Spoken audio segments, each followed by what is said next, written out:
Growing up, I've always had a fear that I was missing out because I didn't drink or smoke like any of my friends or the people around me. People would call me boring, sheltered, too much of a good girl. I started to think there was something wrong with me, and wondering why I didn't feel attracted to this whole party and drinking and smoking culture. So I tried it, and the truth is, it never felt right for me. Not because I thought I was better than anyone else, but because it didn't align with my spirit.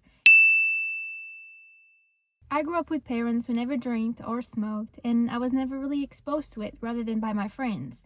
But for some reason, I've actually never felt drawn to it. When you see your friends having so much fun, partying, creating memories, connecting all together, and sharing these moments that everyone talks about in such a fun and memorable way, you start wondering if you're the problem, if there's something wrong with you, and why you don't identify with this. You start doubting your intuition and start questioning yourself with things like, am I too much of a good girl?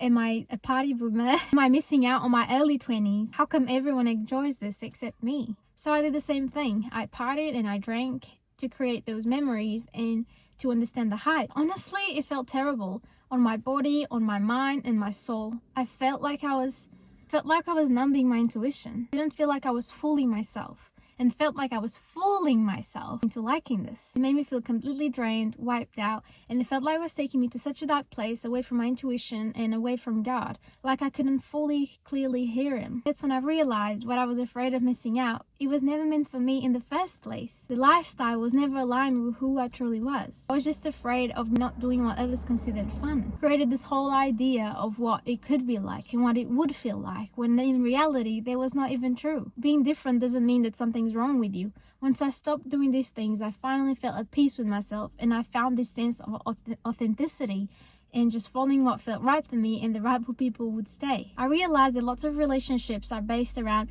partying, drinking, smoking, and they're lacking real intimacy and real connection. Everyone has their own journey, but for me, I wanted intimate, real connections. I didn't want to have to be someone else or do something that was not aligned with me to have fun or to have friends. I wanted genuine conversations and presence. The ones who truly loved me, they didn't need me to do any of these things. And there were so many things that we could do that didn't involve getting drunk. I became comfortable with myself, and people started respecting this and seeing them as great qualities, because they see how much you embrace your authenticity and how you can dance without being drunk, and how you can have fun without being under the influence of any substances, and still be you, still have fun and do the same things, enjoy them and be there.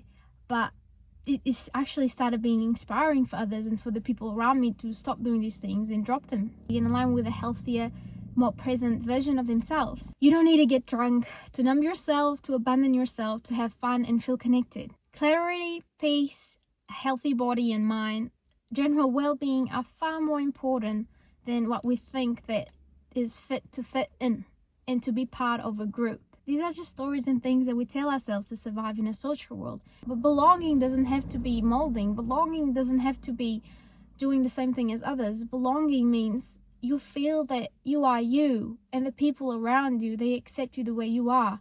And God sees that, and people feel that. They feel that divine essence and authenticity in you, and that irradiates to others. Peace that you feel inside yourself will be much greater than any false sense of belonging. Thank you everyone for supporting this channel, for subscribing, for liking, commenting, and engaging. I'm really excited for you to join this community. I'd love to hear about your thoughts and experiences in the comments below. Excited for us to expand this community, grow together, and heal. I will see you in the next video. God bless.